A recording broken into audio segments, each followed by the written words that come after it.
Hi everyone, my name is Sanjeev and welcome to our YouTube channel. तो आज के lecture में हम लोग देखने वाले हैं इनहेरिटेंस इन पाइथन। तो ये जो इनहेरिटेंस का पूरा टॉपिक है इसको मैंने 2 पार्ट्स में डिवाइड किया है। फर्स्ट पार्ट में हम लोग देखेंगे parent and child class, super function क्या होता है। उसके बाद हम लोग पाइथन में क्लासेस एंड ऑब्जेक्ट के बारे में कुछ इंटरेस्टिंग फैक्ट हम लोग देखने वाले हैं, ठीक है। तो ये सारे चीज़ को हम लोग पार्ट 1 जो कि आज हम लोग देखने वाले हैं। सेकेंड पार्ट में हम लोग देखेंगे accessibility of members in inheritance, types of inheritance and benefits and limitations of inheritance. तो ये सारे टॉपिक को हम लोग सेकेंड पार्ट जो इस वीडियो का आने वाला होगा उसमें हम लोग इसको कवर करेंगे, ठीक है। तो अगर आप इस लेक्चर को अच्छे से दोनों पार्ट को देखते हो तो मैं आपको ये भरोसा दे सकता हूँ कि आपको कहीं भी किसी भी इंटरव्यू में इनहेरिटेंस के किसी क्वेश्चन में कोई दिक्कत नहीं होगा, ठीक है। तो चलिए शुरू करते हैं inheritance in Python. Inheritance is one of the pillars of object oriented programming, जो कि ये बोलता है कि कोई क्लास, एक class can inherit the attribute and method from another class, ठीक है। तो कोई एक क्लास हम लोग डिफाइन कर सकते हैं जो कि क्या कर सकता है, किसी दूसरे क्लास से कुछ एट्रीब्यूट या फिर कुछ मेथड्स इनहेरिट कर सकता है। इसको हम लोग कैसे इंप्लीमेंट करते हैं, with the help of inheritance.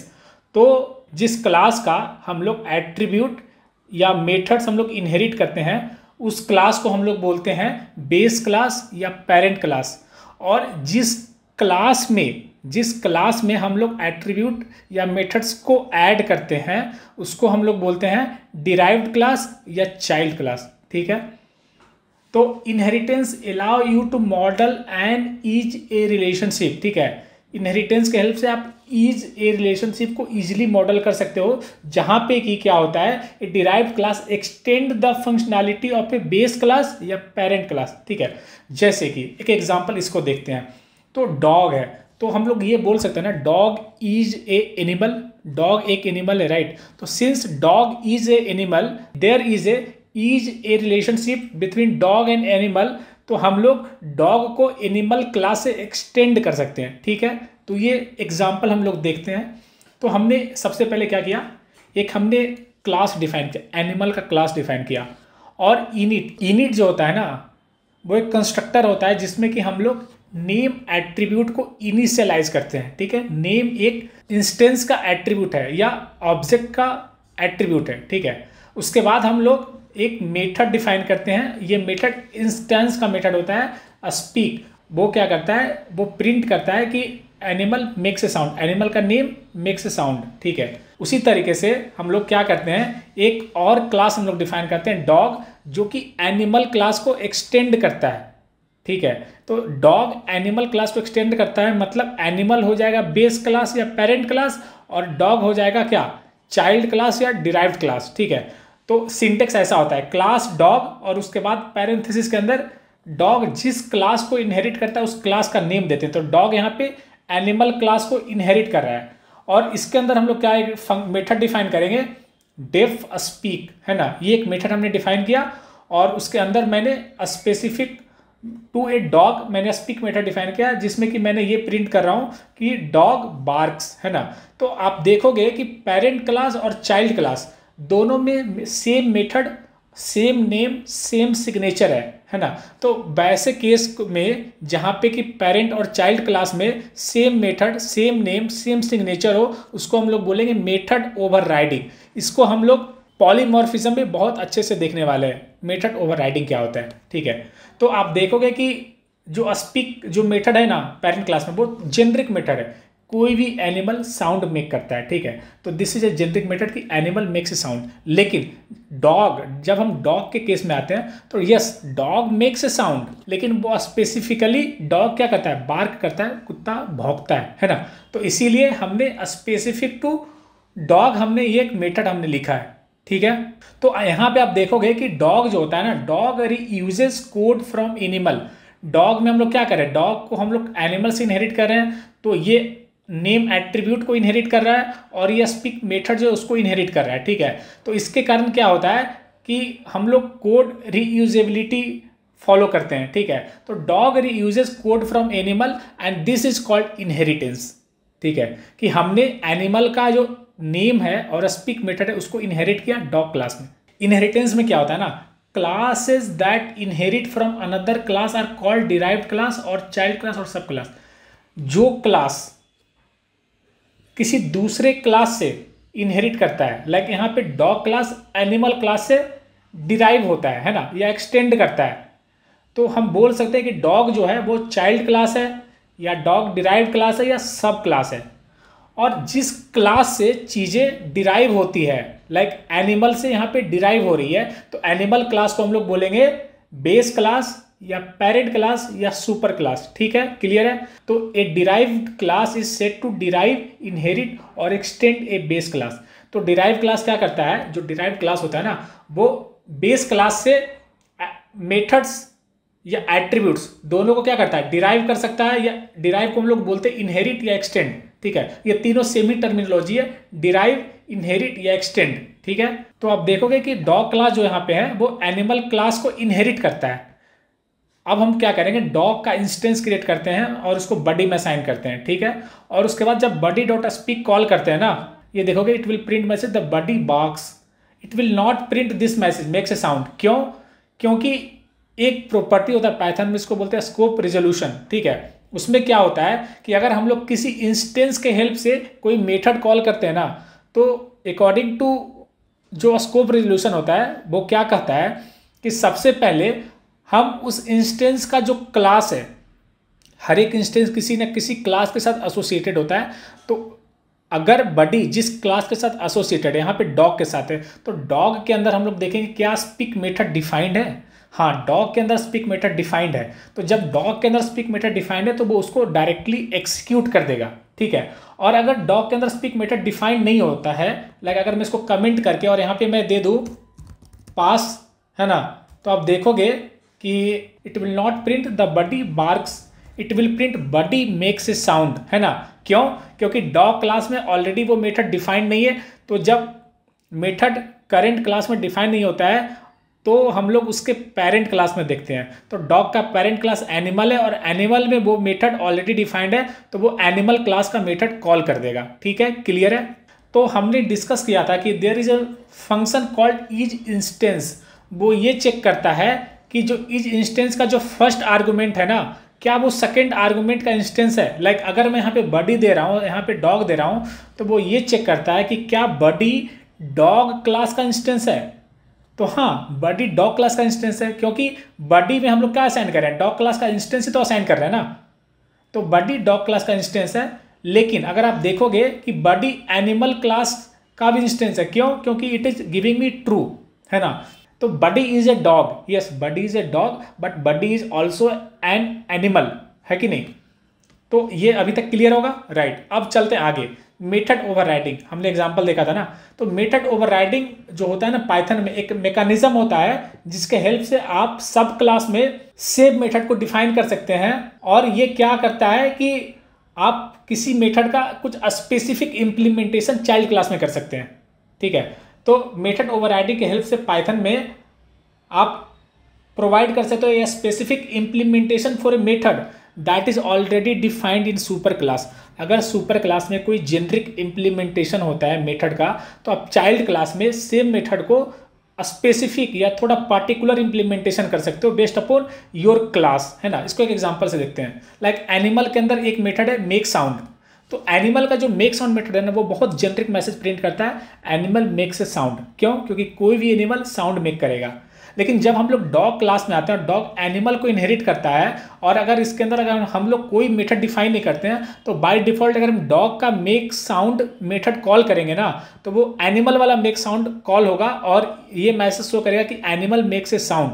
लेकिन मैं चाहता हूँ कि जो मेक साउंड मेथड कॉल हो तो वो डॉग के स्पेसिफिक मैसेज प्रिंट हो कि डॉग कैसा साउंड प्रोड्यूस करता है। तो डॉग क्या करता है, डॉग बार्क्स, है ना।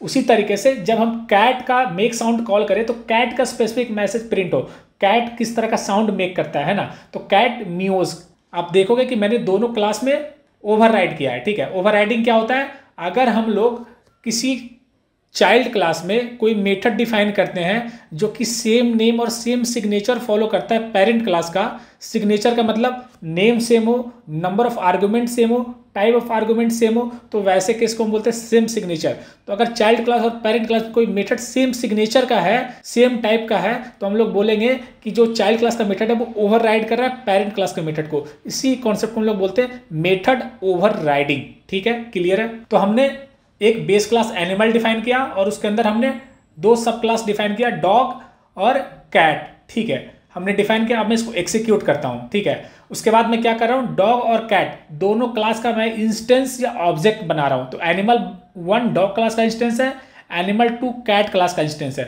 ठीक है, और जब मैं animal one dot make sound call करूंगा ना, एनिमल 1 डॉट मेक साउंड, तो पाइथन ये चेक करेगा कि एनिमल 1 किस क्लास का इंस्टेंस है। एनिमल 1 डॉग क्लास का इंस्टेंस है, तो सबसे पहले वो चेक करेगा कि क्या डॉग क्लास के अंदर मेक साउंड मेथड इंप्लीमेंटेड है। तो हाँ, डॉग क्लास के अंदर मेक साउंड मेथड इंप्लीमेंटेड है, तो वो उसको एग्जीक्यूट कर देगा। उसी तरीके से जब एनिमल 2 के लिए मैं मेक साउंड मेथड कॉल करूंगा, तो वो ये चेक करेगा कि क्या कैट का जो क्लास है उसमें मेक साउंड मेथड इंप्लीमेंटेड है। तो हाँ, कैट क्लास के अंदर मेक साउंड मेथड इंप्लीमेंटेड है, तो ये इसको एग्जीक्यूट करेगा और मैसेज शो करेगा कैट म्यूज, है ना। तो जब मैं इसको एग्जीक्यूट करूंगा ना, तो आप देखोगे ऐसा मैसेज शो करता है। अब मैं क्या करता हूं कि कैट का जो मेक साउंड है ना, इसको मैं कमेंट कर देता हूं और इसमें मैं पास दे देता हूं। ठीक है, डॉग में मैंने मेक साउंड को ओवरराइड किया, मेथड ओवरराइडिंग किया। ठीक है, तो इसमें मैं कस्टमाइज मैसेज डॉग के स्पेसिफिक में प्रिंट कर रहा हूं, लेकिन कैट में मैंने ओवरराइडिंग नहीं किया। अब देखता हूं मुझे क्या आउटपुट शो करता है। तो आप देखोगे डॉग बार्क्स और एनिमल मेक्स ए साउंड, पहले आ रहा था कैट म्यूज, है ना। तो इसका मतलब ये हुआ कि जब एनिमल 2 मतलब जब कैट के क्लास में मैं मेक साउंड इंप्लीमेंट नहीं करता हूं, तो वो पेरेंट क्लास मतलब एनिमल का जो मेक साउंड होता है ना, उसको एक्सिक्यूट करता है। ठीक है, क्लियर है? तो पेरेंट और चाइल्ड क्लास का हमारे सारे कॉन्सेप्ट क्लियर हो गए। तो अब हम लोग देखते हैं सुपर फंक्शन क्या होता है। तो super function is use to call methods in the parent class from the child class. मतलब अगर हम ये चाहते हैं कि चाइल्ड क्लास के कोड में मैं पेरेंट क्लास का कोई मेथड कॉल करूं, है ना, मेथड कुछ भी हो सकते हैं, नॉर्मल मेथड हो सकता है या कंस्ट्रक्टर हो सकता है। अगर मैं चाइल्ड क्लास के अंदर कुछ पेरेंट क्लास का मेथड कॉल करना चाहता हूं, तो with the help of super method, super function, मैं उसको कॉल कर सकता हूं। ठीक है, तो this is particularly useful when you want to extend और modify the functionality of parent class method. तो ये तब यूजफुल होता है ना, जब आप चाहते हो कि पेरेंट क्लास का जो मेथड है, जो इम्प्लीमेंटेशन है, उसमें आप कुछ ऐड करो, कुछ एक्स्ट्रा चीज़ें ऐड करो पेरेंट क्लास के मेथड में। तो इन दैट केस हम लोग सुपर का यूज़ करते हैं। लाइक अगर पेरेंट में ऑलरेडी एक कंस्ट्रक्टर डिफाइंड है और मैं चाहता हूँ कि चाइल्ड क्लास के कंस्ट्रक्टर में उसके अलावा मैं और भी कुछ एट्रीब्यूट्स को इनिशियलाइज करूँ, तो मैं चाइल्ड क्लास के कंस्ट्रक्टर में सुपर के हेल्प से उसको तो कॉल करूँगा, उसके अलावा भी कुछ और एट्रीब्यूट्स को इनिशियलाइज करूँगा। ठीक है, तो अगर आपको ये समझ में नहीं है तो इसको हम लोग एग्जाम्पल से देखते हैं। ठीक है, तो उसके पहले हम लोग ये देखते हैं सुपर फंक्शन हम लोग क्यों यूज़ करते हैं। तो सुपर फंक्शन का यूज हम लोग इसीलिए करते हैं because we want to call and initialise the parent class constructor. ये एक यूज केस है कि हम लोग चाइल्ड क्लास अगर पेरेंट क्लास के कंस्ट्रक्टर को इनिशियलाइज करना चाहते हैं तो सुपर फंक्शन कॉल करते हैं। And also because we want to avoid explicitly naming the parent class, है ना। चाइल्ड क्लास से हम लोग पेरेंट क्लास को जो मेथड्स होते हैं उसको हम लोग क्लास के नेम से भी कर सकते हैं, लेकिन चीज़ों को थोड़ा फ्लेक्सिबल बनाने के लिए हम लोग सुपर के हेल्प ले सकते हैं, जिससे क्या होगा, हमें एक्सप्लिसिटली क्लास का नेम नहीं देना पड़ेगा। Super function will automatically take care of class का नेम। ठीक है, तो अब यहाँ पे हमने देखा था कि we want to call and initialise the parent class constructor. ठीक है, इसको हम लोग समझते हैं। तो बाय डिफॉल्ट जब हम लोग किसी चाइल्ड क्लास में किसी पेरेंट क्लास को इनहेरिट करते हैं, ठीक है, इसको ध्यान से सुनना, जब हम चाइल्ड क्लास में किसी पेरेंट क्लास को इनहेरिट करते हैं और फिर चाइल्ड क्लास का इंस्टेंस बनाते हैं, पेरेंट क्लास का नहीं, चाइल्ड क्लास का इंस्टेंस बनाते हैं, तो बाय डिफॉल्ट पेरेंट क्लास का कंस्ट्रक्टर कॉल नहीं होता है। इसको आपको एक्सप्लिसिटली कॉल करना होता है। कंस्ट्रक्टर का क्या प्रॉपर्टी होता है, वो बाय डिफॉल्ट कॉल होता है जब भी आप इंस्टेंस बनाते हो किसी क्लास का। लेकिन हम लोग सिर्फ चाइल्ड क्लास का इंस्टेंस बना रहे हैं, तो वो सिर्फ चाइल्ड क्लास का कंस्ट्रक्टर ऑटोमेटिकली कॉल होगा, पेरेंट क्लास का कंस्ट्रक्टर ऑटोमेटिकली कॉल नहीं होगा। इसको आपको एक्सप्लिसिटली कॉल करना पड़ेगा। तो इन दैट केस हम लोग सुपर फंक्शन का यूज करते हैं। ठीक है, इसको एक एग्जांपल से देखते हैं। तो मैंने एक क्लास लिया, व्हीकल का क्लास मैंने बनाया जिसके अंदर एक कंस्ट्रक्टर होगा डेफ इनिट करके, और उसके नीचे एक स्टार्ट मेथड होगा, ठीक है, जो कि प्रिंट करेगा व्हीकल स्टार्टेड, है ना, क्योंकि कोई भी व्हीकल में एक तो कॉमन फंक्शनलिटी होना चाहिए ना, व्हीकल स्टार्ट होगा, चाहे वो कार हो चाहे वो इलेक्ट्रिक कार हो, व्हीकल तो स्टार्ट होगा। उसके बाद हम लोग एक और क्लास बनाते हैं, class car, car is a vehicle. तो इज ए रिलेशनशिप को हम लोग मॉडल करते हैं with the help of inheritance या पेरेंट चाइल्ड क्लास रिलेशनशिप। तो हम लोग चाइल्ड क्लास को व्हीकल से इनहेरिट करेंगे, ठीक है। इसमें हम क्या करेंगे ना, ये जो इनिट फंक्शन होता है, चाइल्ड क्लास का जब इंस्टेंस बनाएंगे तो ये इनिट चाइल्ड क्लास का ऑटोमेटिकली कॉल होगा। तो जब इनिट कॉल होगा ना, तो यहाँ से हम लोग क्या करेंगे, चाइल्ड क्लास से पेरेंट क्लास का इनिट कॉल करेंगे, क्योंकि वो ऑटोमेटिक कॉल नहीं होगा, उसको आपको एक्सप्लिसिटली कॉल करना पड़ेगा, ठीक है। और कुछ मैसेज प्रिंट करेंगे। और कार का जो क्लास है ना, उसमें हम लोग जो स्टार्ट मेथड हमने व्हीकल में डिफाइन किया था उसको हम लोग ओवरराइट कर देंगे with customise message car started, ठीक है। पहले तो हमें ये देखते हैं कि व्हीकल का जो इनिट जो कंस्ट्रक्टर है वो ऑटोमेटिकली कॉल नहीं होता है अगर हम इसे कॉल नहीं करते हैं तो इसके लिए हम लोग क्या करेंगे, इसको कमेंट कर देंगे, ठीक है। इसको हमने कमेंट कर दिया, और जब मैं इसको एग्जीक्यूट करूंगा और उसके बाद जब मैं यहाँ पे इंस्टेंस बनाऊंगा ना, तो आप देखोगे कि सिर्फ कार का कंस्ट्रक्टर कॉल हुआ, क्योंकि अगर व्हीकल का कंस्ट्रक्टर कॉल होता तो ये मुझे एक और मैसेज शो करता है व्हीकल कंस्ट्रक्टर, लेकिन सिर्फ कार कंस्ट्रक्टर शो कर रहा है, मतलब सिर्फ कार का कंस्ट्रक्टर कॉल हुआ। तो चूंकि ये इम्प्लिसिटली कॉल नहीं होता है, चूंकि ये ऑटोमेटिकली कॉल नहीं होता है, इसको एक्सप्लिसिटली कॉल करना पड़ता है, तो मैं इसको अनकमेंट कर दूंगा। हमने देखा था कि सुपर फंक्शन के हेल्प से हम लोग पेरेंट क्लास के मेथड्स को कॉल कर सकते हैं। तो यहाँ पे हम लोग क्या करें, सुपर के हेल्प से हम लोग पेरेंट क्लास का कंस्ट्रक्टर कॉल कर रहे हैं, और जब मैं इसको एक्सिक्यूट करूँगा फिर से, तो देखोगे कि जैसे ही कार का मैं इंस्टेंस क्रिएट करता हूँ ना, तो व्हीकल के साथ साथ कार का भी कंस्ट्रक्टर रन होता है। कैसे होता है, तो हमने देखा था ऑलरेडी कि जब भी हम किसी क्लास का इंस्टेंस बनाते हैं तो वहाँ पे दो ऑपरेशंस होते हैं। द फर्स्ट स्टेप इज कि जो न्यू मेथड होता है ना, न्यू मैजिक मेथड या न्यू डंडर मेथड कॉल होता है। न्यू डंडर मेथड क्या करता है कि वो उस क्लास का इंस्टेंस क्रिएट करता है, that is first step. Second step में क्या होता है, कंस्ट्रक्टर कॉल होता है, जिसमें कि जो हमने न्यू इंस्टेंस क्रिएट किया उसमें हम लोग एट्रीब्यूट को इनिशियलाइज करते हैं या डिफाइन करते हैं। तो ये जो न्यू होता है, इंस्टेंस क्रिएट होने के बाद क्या क्या एक्शंस परफॉर्म होते हैं उसको हमने ऑलरेडी एक डेडिकेटेड वीडियो में देखा है। अगर आपको और जानना हो तो आप उस वीडियो को रेफर कर सकते हो, ठीक है। तो आप देखोगे जैसे ही मैंने इंस्टेंस बनाया तो कार का कंस्ट्रक्टर कॉल होगा, पहले न्यू कॉल होगा जिसमें कि इंस्टेंस बनेगा, और एट्रीब्यूट्स को इनिशियलाइज या डिफाइन करने के लिए इसका कंस्ट्रक्टर कॉल होगा। और जैसे इस कंस्ट्रक्टर में आएंगे हम लोग सुपर के हेल्प से पेरेंट का कंस्ट्रक्टर कॉल कर देंगे, और पेरेंट का कंस्ट्रक्टर कॉल होगा तो सबसे पहले प्रिंट हो जाएगा व्हीकल कंस्ट्रक्टर। तो सबसे पहले मुझे व्हीकल कंस्ट्रक्टर प्रिंट हुआ। अब एक बार ये इसका एक्सिक्यूशन कंप्लीट होता है तो हम लोग दोबारा चाइल्ड क्लास के कंस्ट्रक्टर में आते हैं, और जब ये स्टेटमेंट एक्सिक्यूट होता है उसके बाद हम लोग ये मैसेज प्रिंट करते हैं कार का कंस्ट्रक्टर। तो आप देखोगे व्हीकल कंस्ट्रक्टर, उसके बाद कार का कंस्ट्रक्टर, है कि नहीं। तो अब आपको ये क्लियर हो गया कि कंस्ट्रक्टर ऑटोमेटिकली कॉल नहीं होता है पेरेंट क्लास का, उसको आपको एक्सप्लिसिटली कॉल करना होता है, और कंस्ट्रक्टर को एक्सप्लिसिटली कॉल करने के लिए हम लोग सुपर फंक्शन का यूज करते हैं, ठीक है। चलिए एक और एग्जांपल देखते हैं। हमने एक पर्सन करके एक क्लास मैंने डिफाइन किया, ठीक है। उसके कंस्ट्रक्टर में मैंने 2 एट्रीब्यूट्स इनिशियलाइज किए, जो कि है नेम एंड आईडी, ठीक है। तो हर एक इंसान का नेम होगा और एक आईडी होगा। आईडी मतलब identifier, like Aadhaar card number, PAN card number, voter ID card number, ये सारे को हम लोग आईडी बोलते हैं। तो हर एक इंसान का होगा नेम और आईडी, ठीक है। उसके बाद मैंने एक स्टूडेंट क्लास बनाया जो कि पेरेंट क्लास को इनहेरिट कर रहा है। तो स्टूडेंट क्लास पर्सन को इनहेरिट क्यों कर रहा है, क्योंकि स्टूडेंट इज ए पर्सन, है कि नहीं। तो हम लोग हमेशा इज ए रिलेशनशिप को मॉडल करने के लिए इनहेरिटेंस का यूज करते हैं, ठीक है।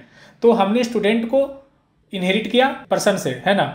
तो उसके कंस्ट्रक्टर हम लोग क्या कर रहे हैं, सबसे पहले जो सुपर है, सुपर कंस्ट्रक्टर मतलब पेरेंट का कंस्ट्रक्टर हम लोग कॉल कर रहे हैं, जिसमें कि हम लोग नेम एंड आईडी पास कर रहे हैं, है ना। तो इससे क्या होगा कि नेम एंड आईडी जो एट्रीब्यूट होगा ना वो डिफाइन होगा, इनिशियलाइज होगा, है ना। ये इंस्टेंस के एट्रीब्यूट्स हैं, ठीक है। उसके बाद जब ये दोनों एट्रीब्यूट्स इनिशियलाइज हो जाएंगे, उसके बाद मैं क्या कर रहा हूँ, मैं सेल्फ का ग्रेड इनिशियलाइज कर रहा हूँ, क्योंकि स्टूडेंट के भी एक पर्सन है और पर्सन के पास होता है नेम एंड आईडी, लेकिन स्टूडेंट के पास एक और एक्स्ट्रा एट्रीब्यूट होते हैं ग्रेड, क्योंकि स्टूडेंट क्या करता है पढ़ाई, और पढ़ाई करेगा तो एग्जाम देगा, और एग्जाम देगा तो उसके पास कुछ ग्रेड होगा, राइट। तो इसीलिए मैंने एक एक्स्ट्रा एट्रीब्यूट ऐड किया ग्रेड, जिसको कि मैंने कंस्ट्रक्टर में इनिशियलाइज किया, ठीक है। अब मैं जब स्टूडेंट क्लास का इंस्टेंस क्रिएट करता हूँ जिसमें कि मैं नेम पास कर रहा हूँ Samuel, this is ID and the grade is B+, ठीक है। और उसके बाद मैं नेम प्रिंट करके देखता हूँ, आईडी प्रिंट करके देखता हूँ, ग्रेड प्रिंट करके देखता हूँ। अच्छा, तो मुझे पेरेंट क्लास पहले एक्सिक्यूट करना होगा। तो आप देखोगे कि मैं सक्सेसफुली नेम, आईडी और ग्रेड प्रिंट कर पा रहा हूँ with the help of child class का इंस्टेंस।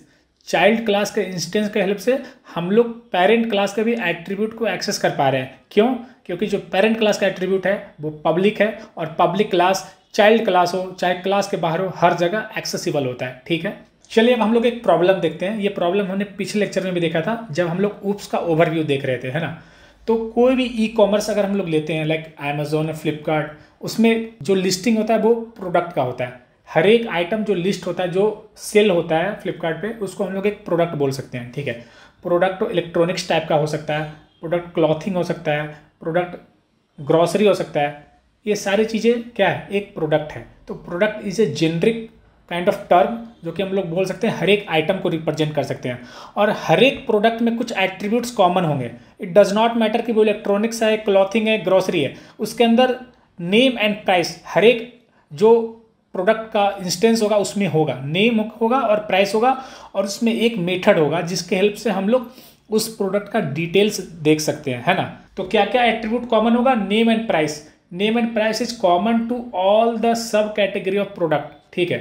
तो मैंने एक प्रोडक्ट क्लास डिफाइन किया जिसके अंदर ये जो कॉमन एट्रीब्यूट और मेथड है उसको मैंने डिफाइन किया, ठीक है। अब मैं क्या करूंगा कि मैं एक सब क्लास बनाऊंगा इलेक्ट्रॉनिक्स आइटम का। इलेक्ट्रॉनिक्स प्रोडक्ट का मैं एक सब क्लास बनाऊंगा।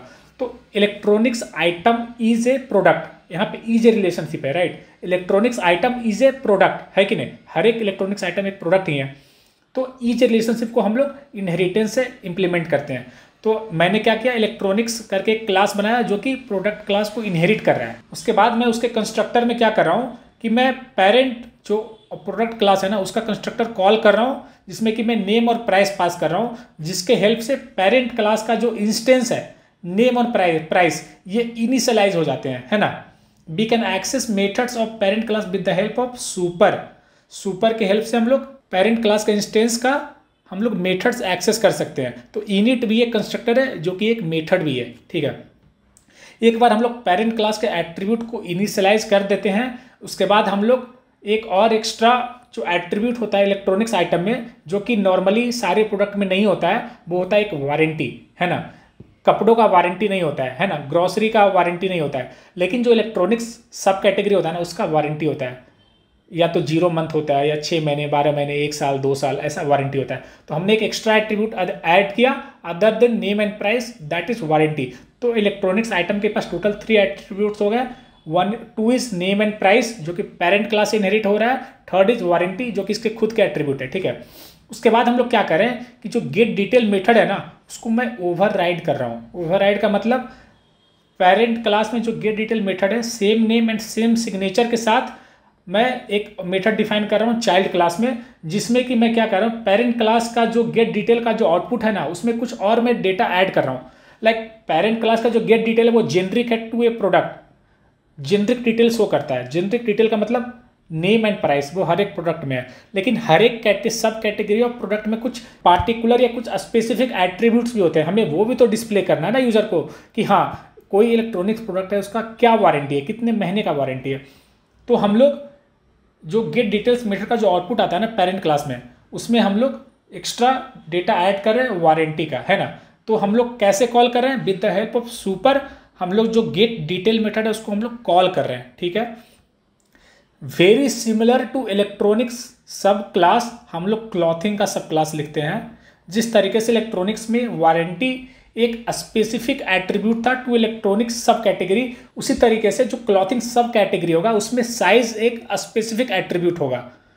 हर एक कपड़ों का एक साइज होना चाहिए, दैट इज वेरी इंपॉर्टेंट, जो कि हर एक प्रोडक्ट में नहीं होता है, राइट। उसका एक साइज होगा। तो size is attribute specific to clothing other than generic attributes like name and price. ठीक है। तो क्लॉथिंग में भी 3 एट्रीब्यूट्स होंगे।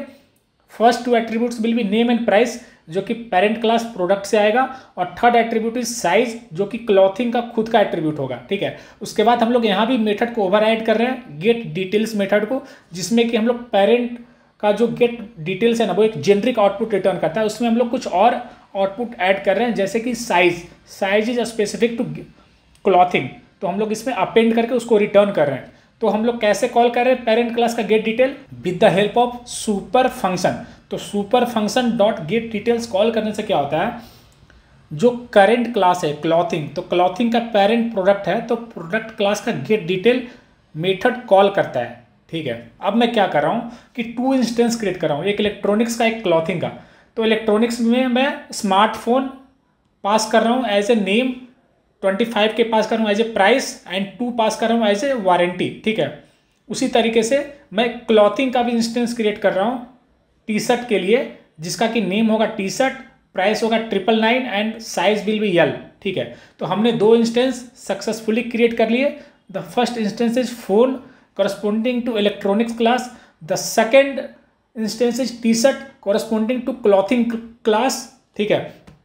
अब जब मैं दोनों इंस्टेंस क्रिएट कर लिया, अब मैं गेट डिटेल मेथड कॉल करूंगा, ठीक है। गेट डिटेल मेथड कॉल करूंगा तो आप देखोगे कि जब phone dot gate detail call करूंगा ना, तो क्या होगा, फोन इलेक्ट्रॉनिक्स क्लास का इंस्टेंस है, तो क्या होगा कि इलेक्ट्रॉनिक्स क्लास में जा करके हम लोग चेक करेंगे कि क्या गेट डिटेल मेथड इंप्लीमेंटेड है। अगर इलेक्ट्रॉनिक्स क्लास के अंदर गेट डिटेल मेथड इंप्लीमेंटेड है तो उस मेथड को एग्जीक्यूट करूंगा, है ना। तो इलेक्ट्रॉनिक्स के अंदर गेट डिटेल अवेलेबल है तो उसको एग्जीक्यूट करूंगा, जिसमें कि एक्स्ट्रा मैसेज मुझे वारंटी शो करेगा, है ना। तो आप देखो कि यहाँ पे वारंटी शो कर रहा है। उसी तरीके से जब मैं टी शर्ट के लिए कॉल करूंगा तो टी शर्ट क्लॉथिंग क्लास का इंस्टेंस है, तो क्लॉथिंग क्लास के अंदर जो gate detail method, clothing class के अंदर जो गेट डिटेल मेथड इंप्लीमेंटेड है, हम लोग उसको कॉल करेंगे, ठीक है। और इसमें एक एक्स्ट्रा आइटम साइज भी डिस्प्ले होगा as a kind of detail of the product, ठीक है। क्लियर है। तो आई होप अब आपको सुपर फंक्शन में कोई दिक्कत नहीं होने वाली है, ठीक है। चलिए, तो हमने 2 टॉपिक देख लिया। अब हम लोग थर्ड टॉपिक पे आते हैं, interesting fact about classes in Python. ये टॉपिक थोड़ा एडवांस है, अगर आपको समझ में नहीं आ रहा है कोई दिक्कत नहीं है, अगर आप स्किप करना चाहो स्किप कर सकते हो। लेकिन अगर आप एक बेटर पाइथन डेवलपर बनना चाहते हो, बेटर एमएल इंजीनियर बनना चाहते हो, अगर आप पाइथन का इंटरनल चीज़ों को जानना चाहते हो, तो I will definitely recommend to watch this video. तो चलिए देखते हैं कुछ interesting fact about classes in Python. सबसे पहले मैं क्या करूँगा, एक मैं एम्प्टी क्लास क्रिएट करूँगा, ठीक है। मैंने लिखा क्लास एम्प्टी क्लास, उसके नीचे मैं पास दिया। पास देने से क्या होगा कि ये जो इंटरप्रेटर का एरर होता है ना, उसको बाईपास कर देगा। अगर मैं पास नहीं दूं और इसको मैं एग्जीक्यूट करूं, it will give me some error, और अगर मैं पास दे दूं तो ये इंटरप्रेटर को एरर को बाईपास कर देगा, ठीक है। मैंने एक एम्प्टी क्लास क्रिएट कर लिया, ठीक है। अब मैं क्या करूंगा, dir फंक्शन कॉल करूंगा for the instance of empty class. तो dir फंक्शन क्या करता है, dir function list all the member in the specified object. तो dir फंक्शन उस ऑब्जेक्ट का सारे मेंबर डिस्प्ले करता है। मेंबर का मतलब मेंबर एट्रीब्यूट या मेंबर फंक्शंस या मेथड्स, ठीक है। तो dir फंक्शन जो एम्प्टी क्लास होता है उसके सारे एट्रीब्यूट्स और मेथड्स मुझे डिस्प्ले करता है ना। तो आप देखोगे कि मैंने तो एम्प्टी क्लास बनाया, लेकिन इसमें बहुत सारे एट्रीब्यूट्स और बहुत सारे मेथड्स मुझे दिख रहे हैं ना। और मोस्ट ऑफ द आप देखोगे तो दैट इज डबल अंडरस्कोर से स्टार्ट हो रहा है, डबल अंडरस्कोर से एंड हो रहा है, जिसको हम लोग डंडर मेथड भी बोलते हैं, ठीक है। तो ये पॉइंट आप नोट करना। इवन दो मैंने एम्प्टी क्लास एम्प्टी रखा था, उसमें कुछ भी मैंने नहीं किया था, उसमें ना तो मैंने एट्रीब्यूट इनिशियलाइज किया था ना तो मेथड्स इनिशियलाइज किया था, फिर भी जब मैं dir प्रिंट कर रहा हूँ तो I can see a lot of members, ठीक है। कि अब हम लोग ऑब्जेक्ट क्लास, ऑब्जेक्ट एक इनबिल्ट क्लास होता है पाइथन में, उसका इंस्टेंस क्रिएट करते हैं, ठीक है। तो वो मैंने एक इंस्टेंस क्रिएट किया ऑब्जेक्ट क्लास का, और मैं फिर से dir करके प्रिंट करूँगा ऑब्जेक्ट क्लास के सारे मेंबर्स को। तो आप देखोगे कि इसमें ये सारे डिटेल्स शो कर रहे हैं। तो आप जब ऑब्जर्व करोगे ना, तो आप देखोगे कि जो ऑब्जेक्ट क्लास के मेंबर्स हैं वो सारे मेंबर्स एम्प्टी क्लास में ऑलरेडी प्रेजेंट हैं। आप इसको पॉज करके आप देख सकते हो, ठीक है। तो आपने क्या देखा, हमने देखा कि every single member of the object class is also present in empty class.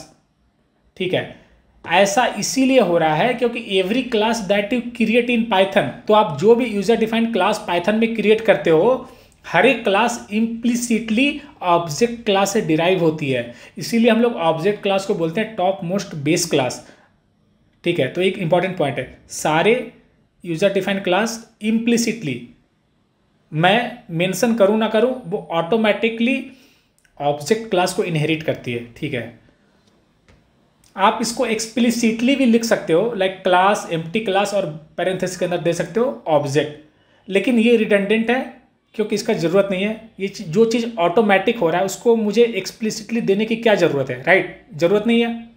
ठीक है, अब मैं क्या करता हूँ कि मैं एम्प्टी क्लास का एक इंस्टेंस क्रिएट करता हूँ जिसको मैं INS नेम देता हूँ। ठीक है, तो यहाँ पे क्या हो रहा है, एम्प्टी क्लास का इंस्टेंस क्रिएट हो रहा है। ठीक है, मैं इसको एक्सिक्यूट करता हूँ, तो अब आप देखोगे कि यहाँ पे मैं एम्प्टी क्लास का इंस्टेंस क्रिएट कर रहा हूँ, और जब मैं टाइप ऑफ इंस्टेंस लिख रहा हूँ ना, तो it is showing me class main empty class. मतलब ये हुआ कि जो INS जो है वो एक इंस्टेंस है माई क्लास का।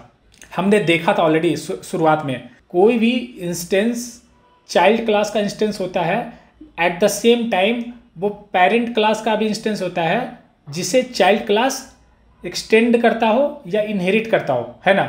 तो चूंकि एम्प्टी क्लास इनहेरिट करता है ऑब्जेक्ट क्लास को, तो जो INS जो इंस्टेंस होगा ना, वो ऑब्जेक्ट क्लास का भी इंस्टेंस होगा। जब मैं इसको कॉल करूंगा ना, तो आप देखोगे it is giving me true, मतलब INS जो है वो ऑब्जेक्ट क्लास का भी इंस्टेंस है। Very important. ठीक है, उसके बाद जब मैं एम्प्टी क्लास का टाइप प्रिंट करता हूं, तो आप देखोगे it is showing me type, right? इसका मतलब ये हुआ कि एम्प्टी क्लास जो है itself is a object of type. Empty class एक यूजर डिफाइंड क्लास है क्योंकि मैंने उसको डिफाइन किया है, तो यूजर डिफाइंड क्लास है, लेकिन एम्प्टी क्लास एक टाइप क्लास का इंस्टेंस भी है। आप याद करो, हमने बहुत बार ये चीज़ डिस्कस किया है कि everything in Python is a instance और ऑब्जेक्ट। वो इसीलिए होता है क्योंकि इवन जो क्लास होता है ना, वो टाइप का इंस्टेंस होता है। ठीक है, अब हम लोग देखते हैं क्या एम्प्टी क्लास ऑब्जेक्ट का इंस्टेंस है।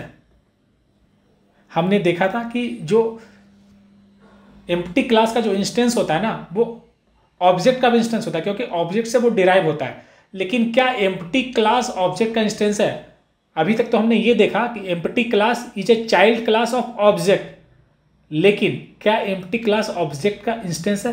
तो ये ट्रू रिटर्न करता है। इसका मतलब ये हुआ कि इवन दो एम्प्टी क्लास एक चाइल्ड क्लास है ऑब्जेक्ट का, एट द सेम टाइम जो एम्प्टी क्लास है ना, वो खुद पे एक ऑब्जेक्ट है, और वो क्या है, ऑब्जेक्ट क्लास का इंस्टेंस है। इसीलिए हम लोग बार बार ये चीज़ डिस्कस कर रहे थे अभी तक कि everything in Python is a object, right? Even class भी एक ऑब्जेक्ट होता है।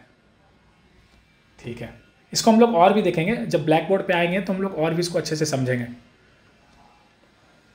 तो जो हमने टाइप देखा ना, क्लास टाइप, तो type is a meta class.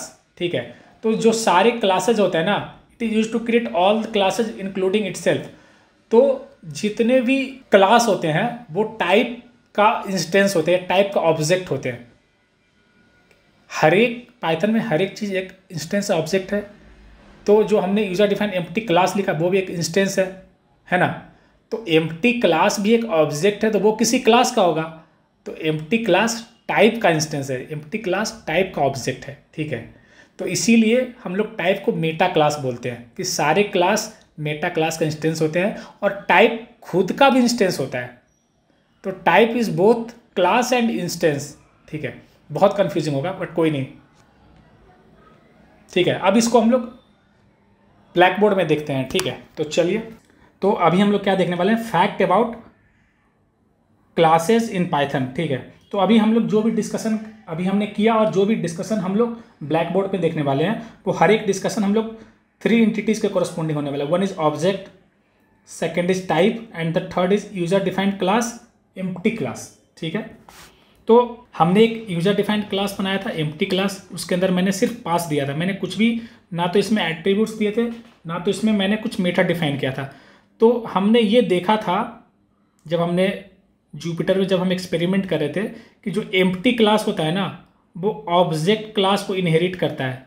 मतलब जो एम्प्टी क्लास होता है वो ऑब्जेक्ट का चाइल्ड क्लास होता है। ठीक है, इंपॉर्टेंट पॉइंट है।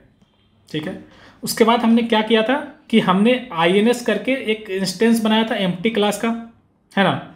फिर हमने देखा था कि INS चूंकि एम्प्टी क्लास का इंस्टेंस है और ऑब्जेक्ट एम्प्टी क्लास का पेरेंट है, तो INS जो होगा वो ऑब्जेक्ट का भी इंस्टेंस होगा,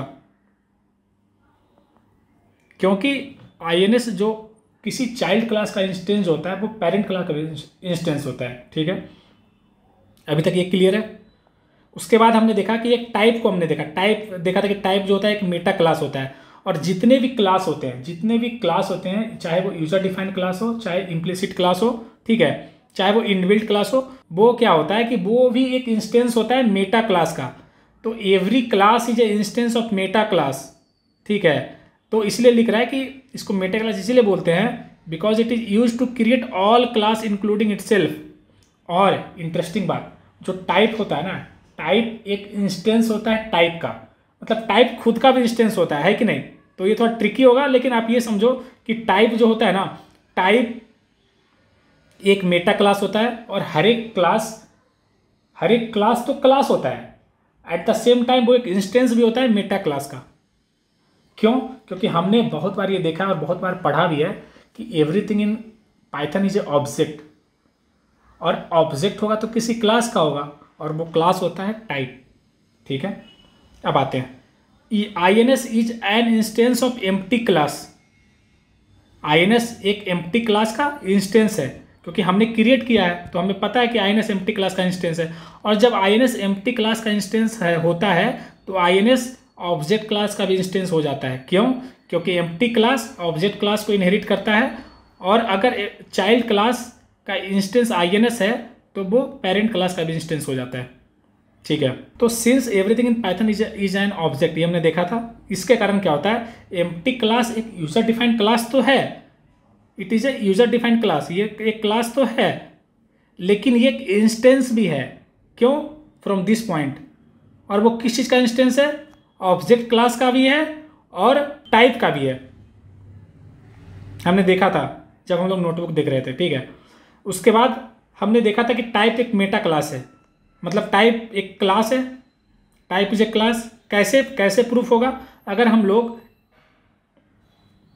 एम्प्टी क्लास का टाइप प्रिंट करते हैं ना, तो it will show me class type. मतलब एम्प्टी क्लास जो है वो एक इंस्टेंस होता है टाइप क्लास का, तो यहाँ पे टाइप क्लास शो कर रहा है, मतलब टाइप भी एक क्लास होता है ना।